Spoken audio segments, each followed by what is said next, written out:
Hi అండి, welcome to Sandhya kitchen. ఇవాళ వచ్చేసి కోకోనట్ లడ్డు చేస్తున్నాను, అంటే కొబ్బరి లడ్డు చేస్తున్నానండి. అయితే ఈ కొబ్బరి లడ్డు ఎప్పుడూలా కాకుండా ఈ విధంగా కొత్తగా ట్రై చేయండి. లోపల సాఫ్ట్గా పైన క్రిస్పీగా ఉంటుంది.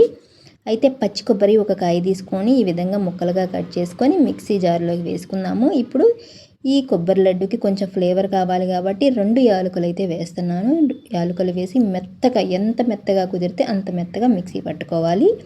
ఇది మిక్సీ పట్టిన తర్వాత పక్కన పెట్టేసుకొని గ్యాస్ ఆన్ చేసుకొని కడాయి పెట్టుకొని ఒక టీ కప్పు ఉంటుంది కదా, టీ కప్పుతో 1 కప్పు దాకా పాలు వేసుకొని 1 స్పూన్ పంచదార వేసుకొని పాలు అనేవి మరిగిచ్చేసుకోవాలి. ఈ విధంగా మరిగిచ్చేసుకున్న తర్వాత ఇప్పుడు ఇందులోకి కోకోనట్ లడ్డు మంచి టేస్ట్ ఉండాలి అనుకుంటే 2 స్పూన్ల దాకా పాల పొడి వేసుకోవాలి. పాల పొడి వేసుకోవటం వల్ల థిక్గా చాలా బాగుంటుంది. కోకోనట్ లడ్డు సాఫ్ట్గా లోపల బాగుంటుందండి.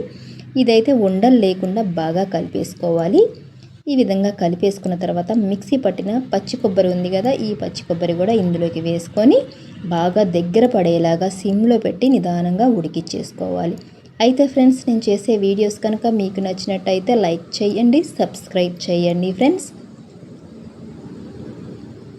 ఇది పిల్లల నుంచి పెద్దవాళ్ళ దాకా చాలా ఇష్టంగా తింటారు, అంత బాగుంటాయండి. లోపల సాఫ్ట్గా పైన క్రిస్పీగా.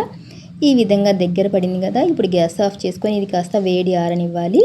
ఇప్పుడు గ్యాస్ ఆన్ చేసుకొని కడాయి పెట్టుకొని ఏ కప్పుతో మనం కొబ్బరి తీసుకున్నామో అదే కప్పుతో 1/2 కప్పు దాకా పంచదార వేసుకొని కాస్త పంచదార అనేది కరిగిచ్చేసుకుందాము. ఇప్పుడు కొబ్బరి ఆరిపోయింది కదా, చిన్న చిన్న ఉండల్లాగా చేసుకొని పక్కన పెట్టేసుకుందాము. ఇదిగోనండి, ఈ విధంగా చేసుకున్నాం కదా, ఇవి పక్కన పెట్టేసుకొని చూసారా పంచదార బాగా కరుగుతుంది. ఇది నీళ్లు వేయాల్సిన అవసరం లేదు, పాకం రావాల్సిన అవసరం లేదండి. ఇది బాగా మంచి బ్రౌన్ కలర్ వస్తుంది కదా, ఆ విధంగా రావాలి. అప్పుడే మనకి క్రిస్పీగా ఉంటాయి పైన కోకోనట్ లడ్డూకి. సిమ్లో పెట్టి దగ్గరుండి చూసుకుంటూ ఉండాలి, లేదా మాడిపోయిందంటే స్మెల్ వచ్చేసి చేదు వచ్చేస్తుంది పైన పాకం అనేది.